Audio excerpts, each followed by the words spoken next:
Welcome to VR Telugu TV. కుస్తీ నాపై గెలిచింది అంటూ భారత స్టార్ రేసర్ వినేష్ పొగాటే రేసింగ్కు రిటైర్మెంట్ ప్రకటించింది. కుస్తీ నాపై గెలిచింది, నేను ఓడిపోయాను, నన్ను క్షమించు, మీ కల నా ధైర్యం విచ్ఛిన్నమైపోయింది, నాకు ఇంకా పోరాడే బలం లేదు, మీ అందరికీ రుణపడి ఉంటాను అని ఎక్స్ వేదికగా తన నిర్ణయాన్ని ప్రకటించింది.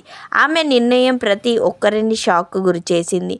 అద్వితీయ ప్రదర్శనతో పారిస్ ఒలింపిక్స్ రేసింగ్లో ఫైనల్లోకి దూసుకెళ్లి ఆ ఘనత సాధించిన తొలి భారత రేసర్గా చరిత్ర సృష్టించిన వినేష్ పొగాటే దేశానికి మరో పతకం ఖరారు చేసిందని భారత్ సంబరాలు చేస్తుండగానే చేదు వార్త వినాల్సి వచ్చింది.